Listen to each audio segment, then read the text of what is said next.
We're back, baby. It's a Horns Up Talking Texas podcast. Fisher DeSopoulos, DJ, Nikki Snacks, Crider, the Quan Cosby. We're changing it up again. Last week we did it a little differently here. Of course, sorry, I almost jumped into. Get your horns up, guys, please. Thank you.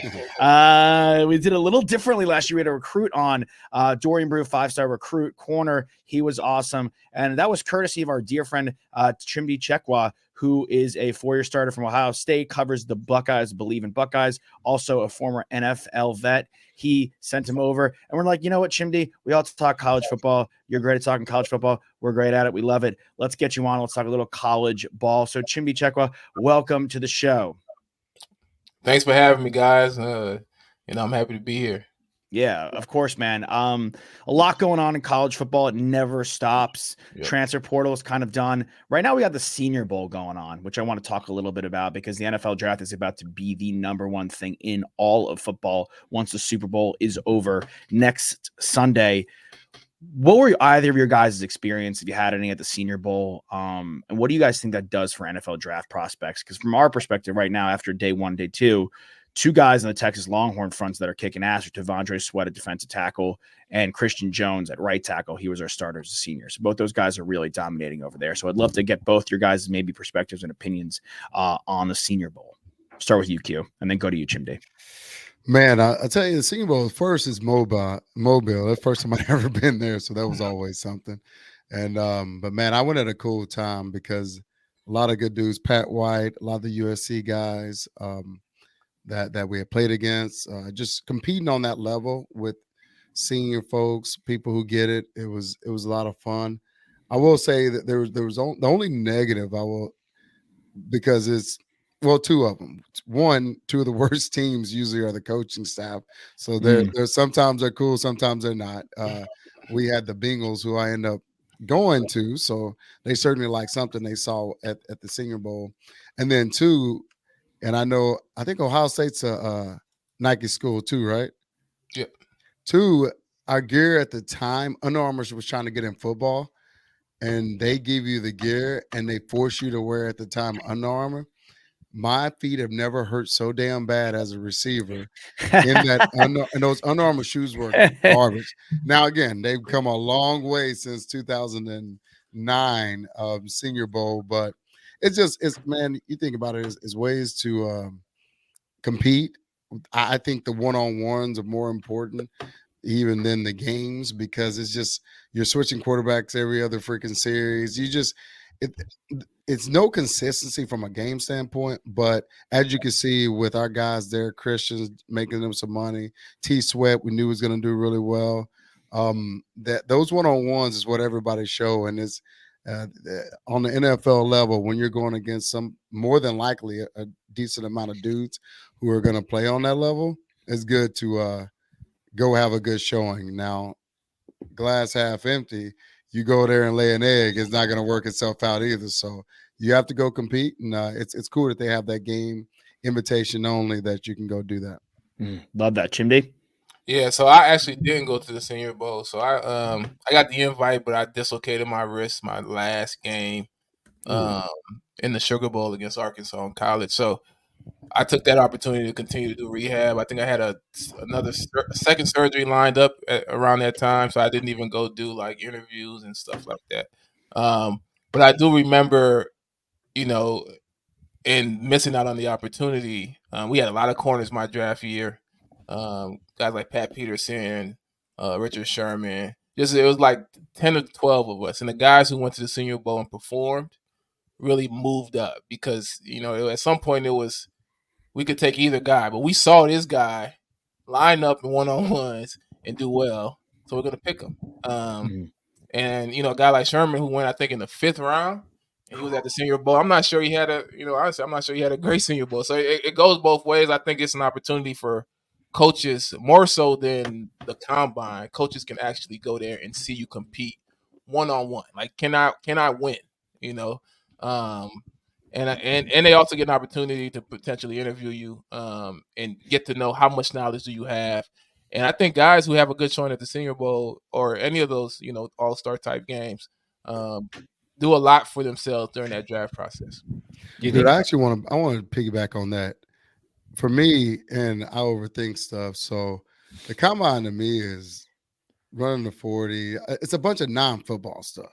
Yeah. And that's what I appreciate about the Senior Bowl was we're competing. You're doing one-on-ones. You're running routes. You're going through the tree. You're processing plays. And last but not least, what you touched on was that conversation. I got to know a lot of dudes. We you go there, you do your on the field stuff. You go back to the hotel. You're pretty much in. You're getting extra interviews because you got the two teams that are coaching, but clearly the other the other folks are there. And I had a lot of conversations with those folks during that time that came into play when it came down to really choosing a team and all that stuff. So that's right on. So it's more FaceTime that you can get and create. But the biggest thing was you're playing football. You're not running out on time. You're not doing the L drill that I never did as a receiver.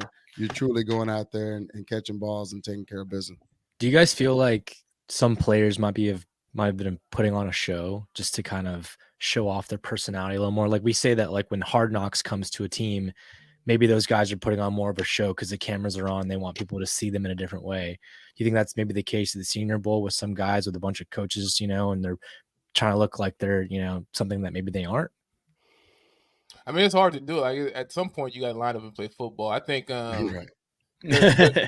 there's something to you're being evaluated, right? So yeah, some guys are trying to make sure that they represent themselves. I remember going into and I didn't go to the Senior Bowl, but just during that process, I made sure that I was talking to some of my college coaches, going through different types of defenses. So I was prepared regardless of how the interview went, that I could go draw up everybody on the defense and know.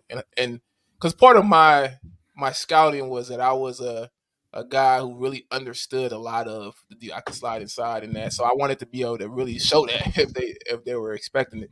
So I think, some guys may really prep for that part of it so that they can, especially if you're a linebacker, right? You want to be able to impress in interviews. But I mean, the show part of it, you could put on the show as much as you want. When you line up in one-on-ones, man, it's me versus you.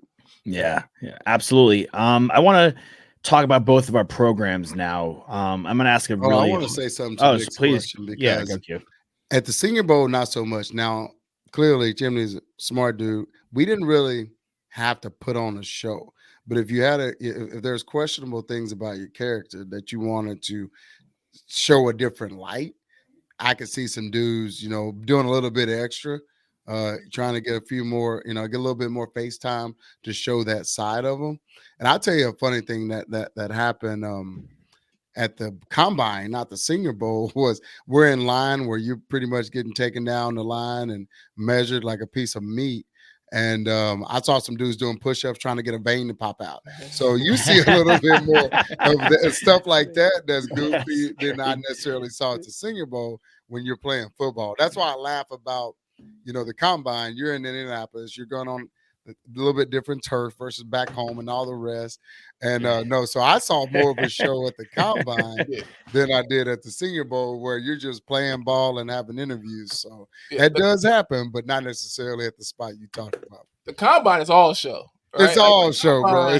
I was one of those dudes doing push-ups. That's honest. I drank a gallon of water. I did my body fat test. No, before that. Before I weighed in, I drank a gallon of water to add a couple pounds. Stepped off the scale, and then right after you do that, you're supposed to do your body fat. Well, I went straight to the restroom. They're like, "Hey, go. No, I gotta go to the restroom. I gotta get rid of all of it. Now let me go do my body fat test." It's like the combine is it's not football. You prep all this time to perform like a beauty at the pageant. combine. Yeah, then you finish, and then you realize, now I gotta go play football. Now let me actually prepare for a real football season. So yeah, it sounds more like Miss Universe beauty pageant, right? No, bro.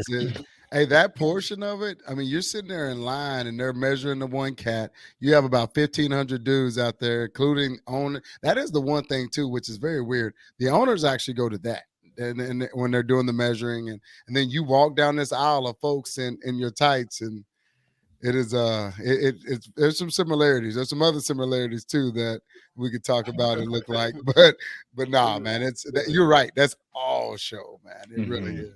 Yeah, Chimdi, what you ran a 4.38? I saw at your combine. Yeah. Yeah, The that's cast on, man. the cast on. Yeah, that's 438's quick enough to be an Oakland Raider, bro. That's how it is, man. Right. They like You see speed. 438. All right, yeah, we'll take that guy. That's funny because right after I ran it, so Hugh Jackson was the coach that year. Yeah. Right after I ran it, I looked up at Hugh, and he gave me like a thumbs up, and I was like, okay, I know, I know worst case scenario the Raiders gonna grab me. That's awesome, man. All right, but our programs, you guys lost to Michigan, Chimdi, in a really close one. But you guys retool on, not even you guys retool at the quarterback spot, but with everything going on with Ryan Day and all the flack he continuously gets, he goes out and he retains guys that we thought he was not going to be able to retain. Like you guys bring in Judkins as well from Ole Miss, and you retain Henderson, which, if you really think about it in a nutshell, with both guys having NFL aspirations, is kind of crazy, right? Like they're going to be battling for carries. So you guys retain a lot of guys, and you retool at the quarterback position and running back position. We retain a lot of guys. We hit the highest heights we've hit probably since Q was there, or close to, like the year after. So both these programs, you guys still on the up. We're on the up. Are these? This is a heavy hitting Kool-Aid question. I'm just forewarning y'all. Are these the two best programs heading into the 2024 season in college football with Georgia? I would say yes. I think Saban stepping down really shifted the landscape. And honestly, I think initially when it happened, I said probably the biggest beneficiaries would be Texas, probably Florida State, depending on what their situation is. In Georgia, right? Obviously, Georgia has been at the top of the conference, and the one team they just can't beat. It doesn't matter how good they are that year. They just can't be. It's like Alabama had mind control over them. They just couldn't beat them. But Texas is in a spot where when I look at Ohio State and I look at another school that's comparable in terms of the alumni, the size, and just the resources for real. At the end of the day, Texas is that school. It almost didn't make sense to me, that they hadn't maintained that level for so long. But I think where they're at now, it's really, they're really in prime position to be in that spot to kind of walk into that. Depending on what the board can do and salvaging what's left at Alabama, I think they're in prime position to be top 2 in the SEC.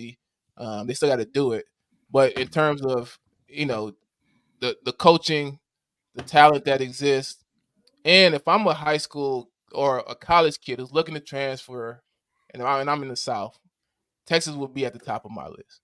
And I train I train cornerbacks, I train defensive backs, and obviously I want kids to go to Ohio State, but I know I've been in that position, so I make sure that they do their due diligence and they're looking at every school, and at a minimum, list Texas as one of your schools, because even if you got an offer from Texas, the other schools that's a real competitor, right? That's someone that if you're trying to maximize your NIL opportunity, well, Texas is one that's going to drive the price up, I would say. So yeah, I do think so. So I'm interested to see. There's a big game against Michigan.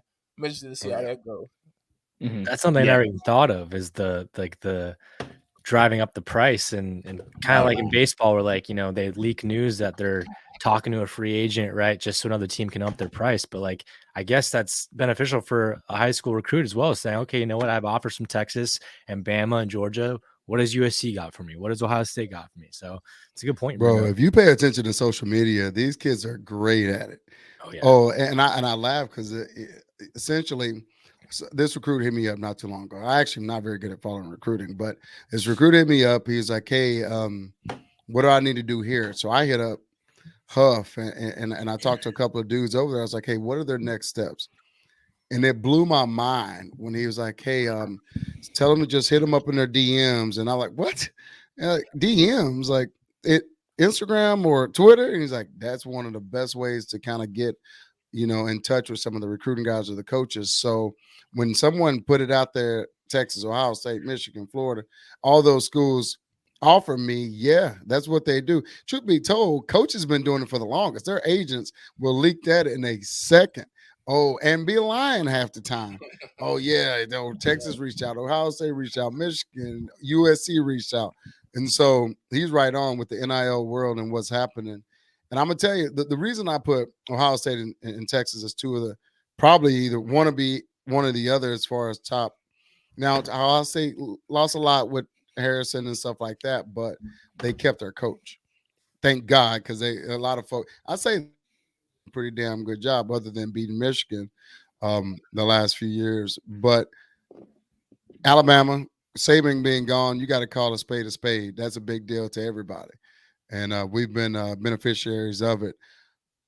Michigan's coach, Harbaugh, going to the league. I mean, you talking about the defending national champion.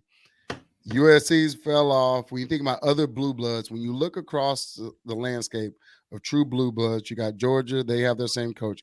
Texas has their same coach. Alabama has their same coach. So just by that alone, I think you're going to go into this season and they'll probably be certainly in the top 5, probably top 3.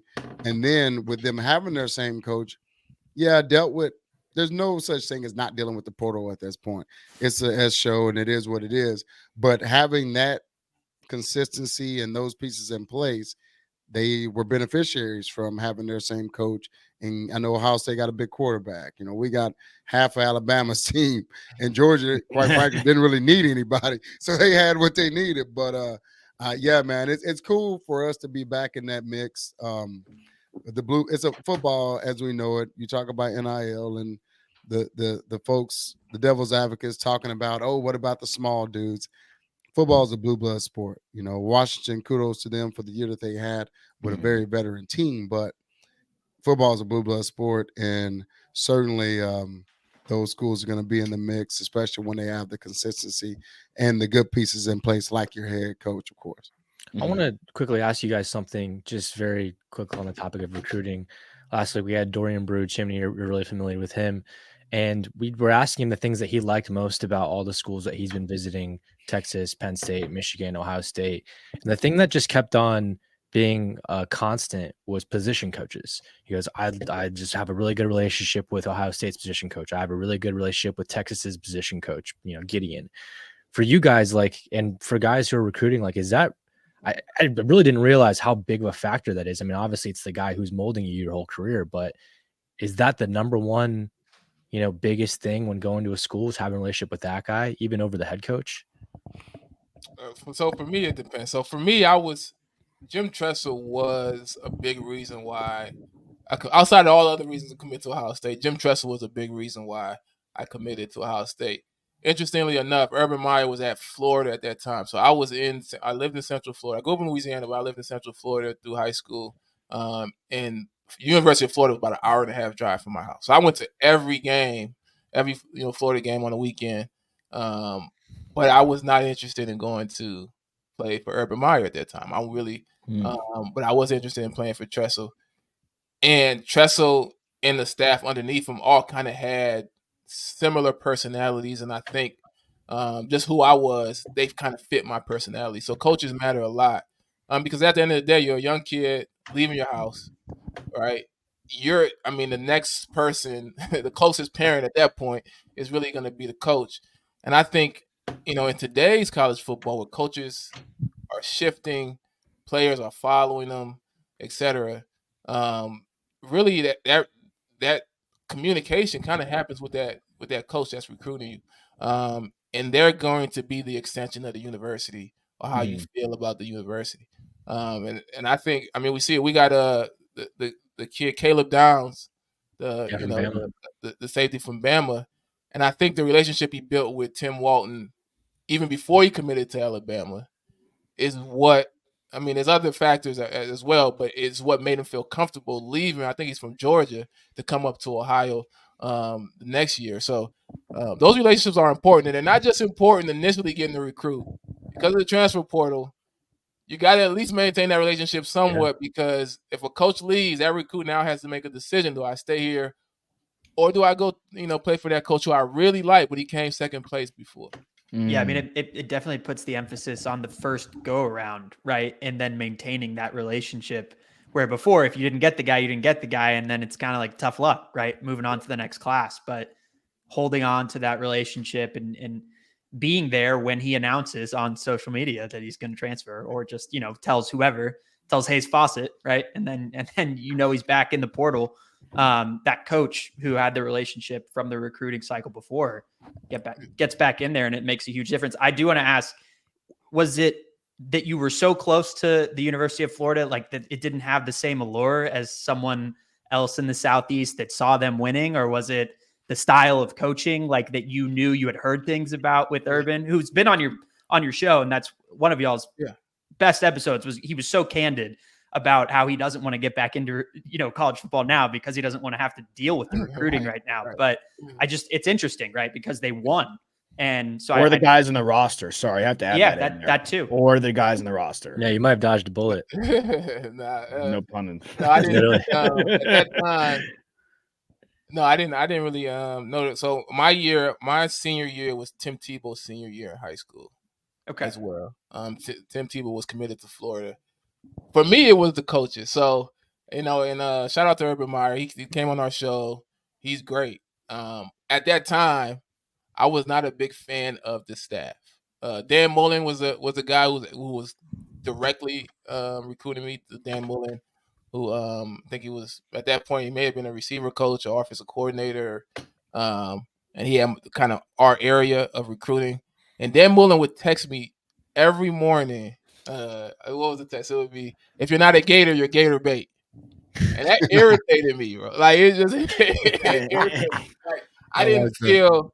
I don't know. It's just something that small. It's just like irritated me. Like, I mean, that sounds irritating. That sounds irritating. It's weird. It's like, dude, I'm in high school, bro. Relax. And then you start to contrast, right? I contrast with Coach Hazel, who's also a receiver coach in Ohio, but he came down, recruited. He was actually trying to recruit one of the receivers, but he's like, I'm not sure about this receiver, but I like this corner.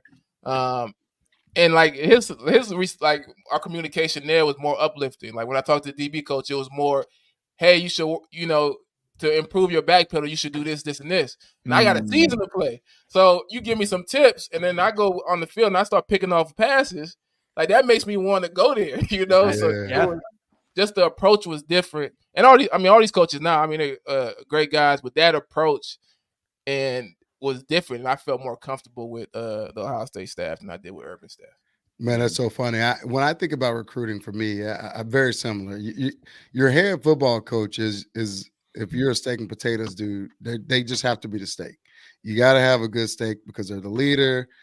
At the end of the day, your position coach hierarchy-wise is going to answer to them, and culturally, it need to filter down right. But the reason he's so close to the position coach is because they all have regions. You think about Blake.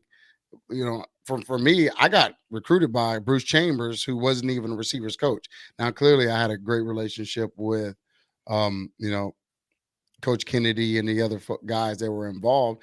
My recruiter at Oklahoma was Brent Venables, who's now the head coach, defensive coach at the time. So some schools give you, regions that are areas that you're going to recruit hard. You have relationships in those areas. So, yeah, you're going to know them in that process at the time. But, Chairman, Coach Brown had so much to do with why I chose Texas. And it's funny, man, because it really came down to Texas and Oklahoma for me, not being too far from home. My family could come see me, drive and come see me. Ironically, Oklahoma turned me off because when I went there, all they talked about was Texas. And I think I've told y'all that before. I still do. Oh, yeah, we don't do this like Texas. Oh, no. We don't do that. Like I'm sitting there going, dude, y'all beat them 5 years in a row. Why are y'all obsessed with them? I go to Texas and Coach Chambers like, hey, man, they've had our number, but that's about to change. That was the extent of what they said about Oklahoma. I told them I'm from the Waco area. So they're talking about Baylor. They're like, man, Baylor's been rough. You go there, you're going to be the only dude. And you're going to get knocked out every play. But they're going to get better. And they literally prophetically said Baylor will get better, and they eventually did in the Browse era with Griffin and all those. So that was crazy. So in the end of the day, they were worried about my development and them versus what I'm turned off of is talking bad about anybody else, even their biggest rivals, talking bad about anyone else. And even about A&M, the thing they said is like, hey, man, you're a small town dude. You want to come to the city? You want to go to the country? It actually makes sense if you want to stay at a small town, but we really, really want you. So recruiting's crazy, and it's different for everybody, right? It's a little crazy things that I did, especially. And me being recruited twice, my recruiting at 18 was very different than my recruiting at 22, 23. And so it was, that whole process was just fascinating. So, man, you choose people you're going to trust, that you earn that trust over the years of being recruiting. Recruiting now is a whole nother monster. I mean, let's be real. They claim legislatively you're not supposed to talk about money because you don't have a name, image, and likeness till you get on campus. But you're a damn fool if you think they're not talking money in that process. And so it's just those relationships. And clearly I still talk to Coach B, but Coach Kennedy just got a job at Rice. I know that. Coach, when I went to the hall at UT, Coach Chambers, who had a massive role on getting me there, came back to it. Coach Kennedy did. Coach Brown did. So it's cool. And Coach Tress, man, I actually was with him when he was that very, very, very small stint with the Colts. And he was cool as all get out, man. He talked about that game. He's like, I told her ass, they're worried about Shipley. You need to think about 6. And it was a funny conversation. I said, well, Coach, then why the hell did you send a 0 blitz? Zero blitz. And we just laughed about it. So Coach Tress was good people, man. It was a cool dude. And just talking to him after that game and in the process. So that was Luke Fickell's call, the head coach at Wisconsin. It was. That's a good point. I do remember that. Yep. It's great. And you know what? But it did work in the first half. He only did 0 blitz right before halftime too, and it worked. So, but Colt was pretty good, and we had a plan for it the next time. It's crazy. I was just looking to see kind of who your potential recruiters were, Chimdi, and I see like Luke Fickell as the defensive coordinator. You're talking about Venables. It's insane. Like the coaching trees in college football, but B, the road a lot of these guys take, and how long it could be before you really get your shot at a big program like they're getting shots at now. Like he's the head coach of Wisconsin. I think a lot of people forget once Jim Tressel left, he was the interim head coach at Ohio State before Urban Meyer got there. So, and then he had to go to Cincinnati because they're bringing in Urban. So it's always a long and winding road, I feel, for a lot of these guys. And maybe one of those guys is Coach Moore, who's now the head coach at Michigan, right? And he's taken over for Jim Harbaugh. And I think I read somewhere like he has something on his resume that a lot of these guys don't. And I think Michigan, with how long Harbaugh may have waited and like took the decision, they kind of maybe missed out on a Kalen DeBoer. He probably would have taken Bama nonetheless, but they maybe missed out on a Jed Fish from Arizona if they wanted to not go with internally. But it worked out for Ohio State. They went internally with Ryan Day, and he's had great success there. It worked out for the most part with Oklahoma and Lincoln Riley. So we've seen it work out in recent years where they go within and they take it. And Coach Moore also has something on his resume that a lot of these coaches didn't. He's beaten Ohio State as the head coach, quote unquote, because Jim Harbaugh wasn't technically on the field. Look, Chimdi, by the way, let me say this. I didn't say this at the beginning of the show. I grew up a diehard Buckeye fan. So my whole family gets together and we watch the game every year. And I'm not saying I was as pissed as you, but I was definitely very upset with the outcome of that game. Did you break a TV? Did you break a TV in your home? No, we were watching at my girlfriend. We were watching at my girlfriend's parents' house. It was a nice TV, and it was the first time they had my family over. Next year, if it happens again, we're sending someone through the TV and we're storming out. We're not apologizing. But where does Michigan go from here? Because they're defending champs. We both play them next year, right? They're our first tough opponent. You guys always end with them. Where do they go from here? They obviously shouldn't be taken lightly. And how do you guys get past them? And what advice, Chimdi, would you have for us to get past them? Well, and to add on to that, y'all just had, we mentioned your show, Believe in Buckeyes, that you do with Bryant Browning, who played also in that game that we keep talking about, that Quan was in as well. There's an offensive lineman at Ohio State. And you guys had Pierre Woods on, who is a Michigan guy. Yeah. And he asked, I think late in the show, or you guys asked him, like, if y'all thought, or if he thought that they would be able to get back to the playoff this next year. And he said, undoubtedly, of course, as you would, you're repping your former squad. But Chimdi, you were kind of quiet at that point in the show, and I don't know, were you holding on to some things? Like Toss is a man of observation. I am. Yeah. I get to watch their show closely all the time, and I know when he's got something to say, and I feel like he might have had something to say about the Wolverines at that time. Yeah, so Pierre Woods is a friend, man. He's from Ohio. He's from Glenville. Went to the same high school as Troy Smith, Ted Ginn, a bunch of guys who played in the NFL out of Glenville.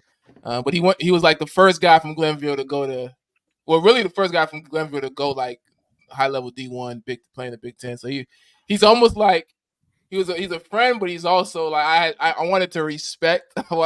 He's a bit of a legend. His respect. So I didn't go crazy on the episode, but I do not feel the way he feels. And I could be wrong because I've been wrong about Michigan and Ohio State the last 3 years, right? But I think they're in a place right now where they have to figure it out. And Harbaugh built a good foundation. They're trying to keep that foundation, which is important because you lose a coach and you lose a staff, you could lose a bunch of players, right? So they chose to go the route of stability, which I think is beneficial, but it's also risky because it's not Sharon Moore's foundation, right? And he has to continue it on. And then they lost a bunch of offensive linemen. Look, Michigan was a great football team. They have a great defense, probably the best defense in college football. But outside of their defense, I mean, their team is the offensive line, right? That is the offensive line. We saw it versus Penn State.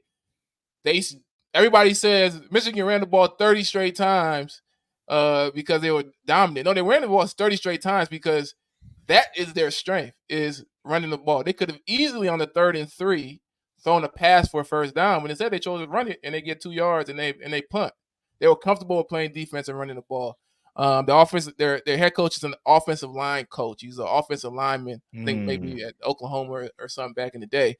But he does not have the same offensive lineman that he had the year before. So I think there's going to be some attrition. I think they have some decommits. It's going to hurt them from the recruiting standpoint, which won't impact them as much next year. But every year I think you get further and further away from that Harbaugh foundation. Now they can do, he said 11-1 was what Pierre's prediction was. I'm closer to a 3-loss Michigan team next year. I don't think they beat Texas. I don't think they beat Ohio State. Did they play Oregon? I'm not sure if they play Oregon. I know they got USC and Washington. USC, Oregon. They have all of them. And they got Oregon. So, I think they have one of the top 5 hardest schedules next year. Yeah. And you compare that to this past year where they really didn't play a football game until they got to Penn State, till they got to November, right? And, they were the national champion. They were the best team last year at the end. But the way college football is, these teams get better as the year goes on. And if you don't play somebody tough early, you're just working towards that November schedule, that, championship game and that playoff. And if you got somebody tough early, your season could look completely different if somebody knocks you off early. Oh, and you think about that when you're playing Jay Brooks. We lost our number 1 running back. We lost, honestly, right now, the number 1 rated running back in the draft. And so when you're grinding, you're playing the Bamas of the early in the season, like they're going to have Texas next year, who's reloaded, probably honestly a better team next year than they had this year, per another year with O-line, which you were talking about. Michigan had and I think they're losing all 5. Yep, they moved all 5, a couple of running backs. I appreciate the bias of my man, but they're number 1 wide receiver, Patriots, baby. Number 1 wide receiver too. Number 1 wide receiver. They're losing a lot. And truth be told, I think Harbaugh did what he did on purpose so his boy could get the job. But I also think he hurt him in hindsight, per them going out. And nobody's going to choose, Michigan, even in the portal, if you're not sure who your next coach is going to be. And so on one hand, it was damned if you do, damned if you don't. Yeah, kudos. It worked out. Your boy got the job, but you may have set him up for failure because that's just what it is. Like I said, what we got in the portal, what Ohio State got in the portal, we made our teams better and filled some gaps that we lost in the draft. with seniors and you name it. So I think they're gonna compete. They're blue blood. That's what they do. They're gonna find their best way to reload to a certain degree. But yeah, they do have a very different schedule than they had last year.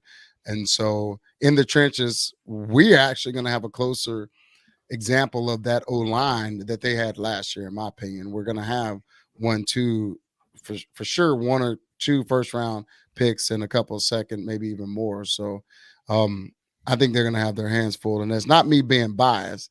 That's me taking what I saw in Tuscaloosa. Alabama was a damn good team, but we owned the lines of scrimmage. That's what it really boils down to in a lot of ways. If we had the Jay Brooks, we had an even better chance of beating Washington because Quinn was off in the first half. So it's so many factors in this game that I think works in our favor, works in Ohio State favor with the consistency of who we have in place.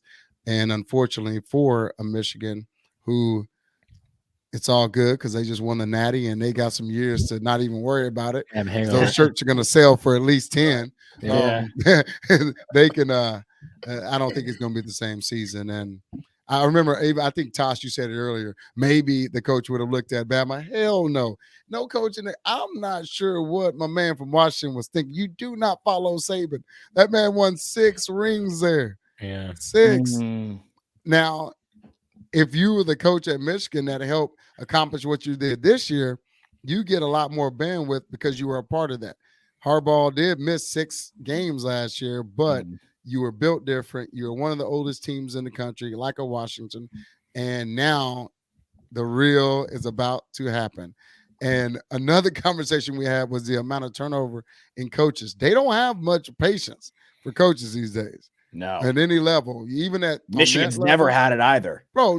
Michigan's never had it. They were calling for Harbaugh's head like 2 years ago. Huh?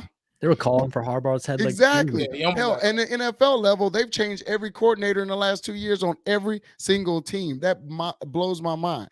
But in the collegiate level, because of what they're getting paid, it's becoming that as well. So I tell you what, I hope he's very wrong, and I think he is going to be about that one loss piece of it. But it's going to be a fun thing, and I like it. As crazy as what we're going to in the 12-team playoff, I appreciate and like that Blue Bloods are still going at it week 2, week 3, and just making it a lot better product and a lot more fun for me who love the league, but I'm a college dude at heart, and I like to see it.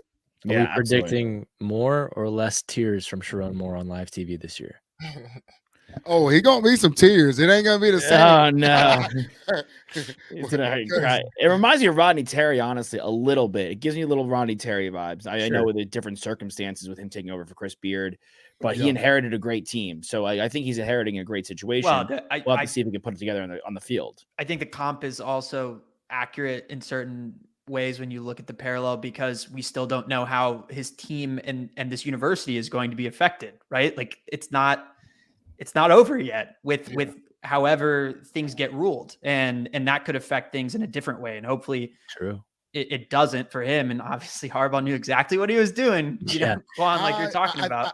Pete Carroll vibes too. I get what you're trying to say, but basketball is just such a different sport, bro. And you're in the number 1 basketball conference in the country, where you have Houston at number 2, Kansas at number 3, Baylor at number 8. I mean, you literally have 3, 4, 5 other ranked top 15 teams that you're rolling against, and one and dones. It's just the O-line of Michigan. I don't know that you can compare that in a basketball way. And so I think I get what you're saying from a coaching standpoint and the inherent piece of it, but RT is in a lot harder situation in one way, but not so much in the other, because like Chairman said, they didn't really play anybody till Penn State. RT from the jump was playing top 5, top UConn, 10, Gonzaga in the mix. You know, he's going over to this school and that school. So I get what you're saying, but I think a little bit different. Man, they really almost lost that Maryland game. They really did. Who? UT? Michigan. Really, you just talking about that late schedule and just thinking about it in those games and how they got tested. So annoying. And Maryland was a solid team, right? But not by any stretch of the imagination close to what Michigan and of course what the Buckeyes were, and they were really close to winning that football game. And and that happens, right? And dude, that was the cool thing about college ball. Hell, everybody almost lost some game. Yeah, it was a lot of parity this year. Us and too. I don't know if that's a portal thing. I don't know if that's an NIL thing. There always has been, but it's why you needed to go to a 12-team playoff, because a selection committee they struggle bust a little bit trying to figure out this season because of those situations. It wasn't as easy and as clear as can be when and we all know what happened to Florida State. I don't think it was the wrong decision. I think it sucked for them, but it's just, it was a lot of those games where even the dudes who won the Natty, and they were the best team in my opinion because of what they had on both sides of the ball in the trenches. They had some close games on every level. And Michigan almost losing is different than other teams almost losing, just because the way that their style of play is really old school Big Ten football, where the game really is going a blowout for Michigan is like they won by 2 touchdowns. Oh, they just blew them out because they don't have the high powered offense. They're going to run the ball until something pops. And they're going to play defense. So they're always going to be in the game, but depending on what happens in that run game is going to determine, how close that game is.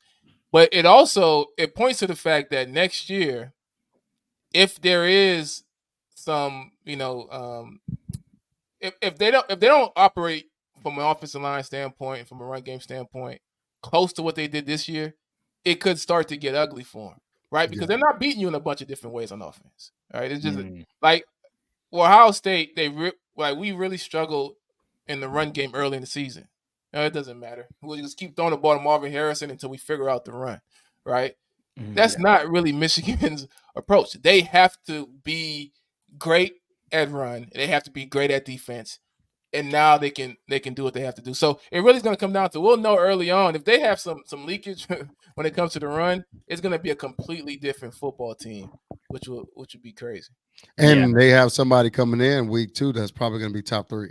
So it's going to be a different ball game. It's going to be a lot of fun to watch and see, and that's going to be a test, I think, for both sides. But like you said, I give the veteran, as crazy as it feels, because we haven't been in this position. Had a great season last year, but we haven't had kind of the more veteran team, especially in the trenches. And Jimmy, you said it's surprising that it took them so long to get back on. Well, 2 head coaches, that was some tough choices.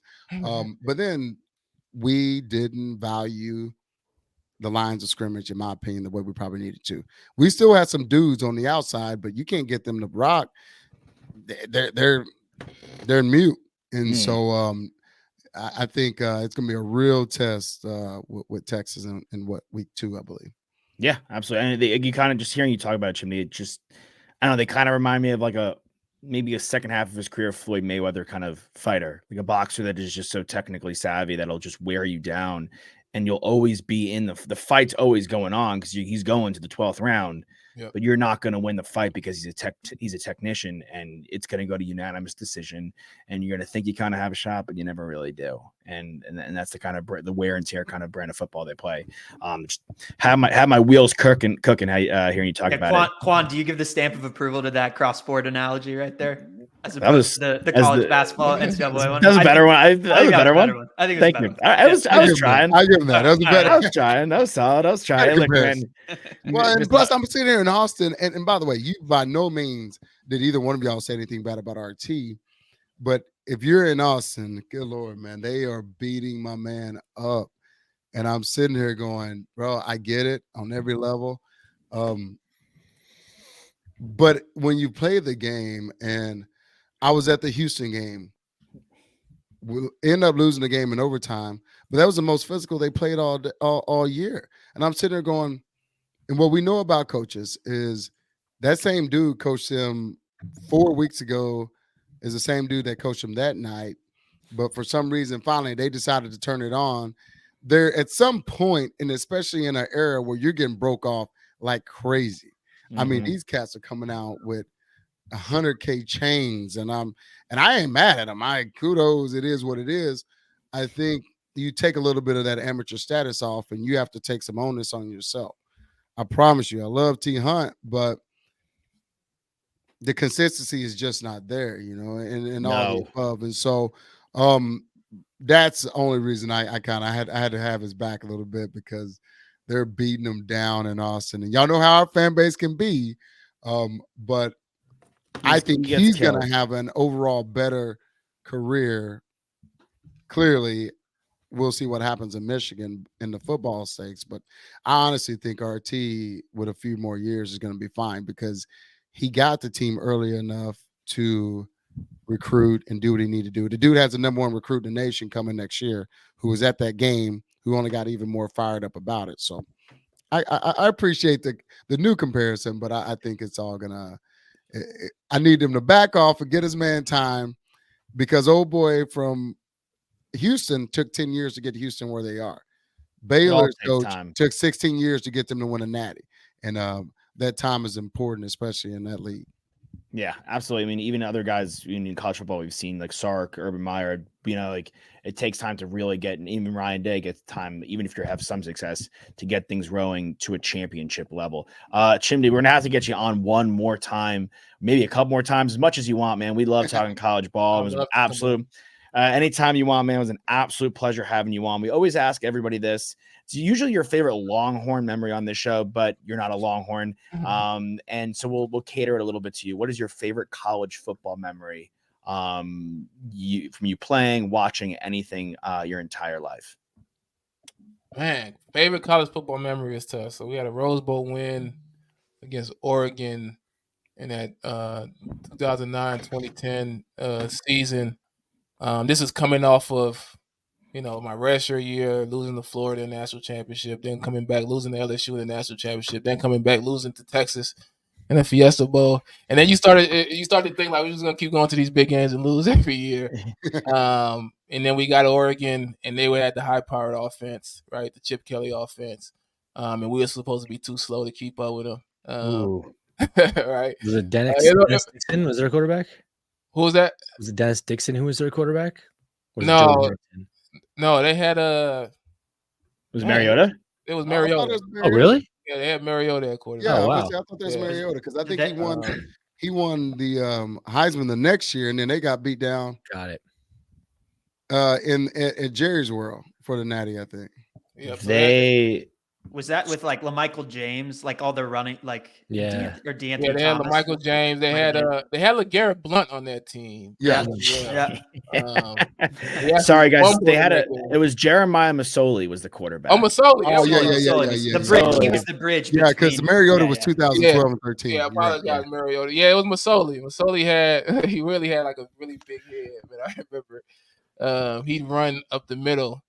And he was a pretty tough guy. But yeah, that was our first bowl game win.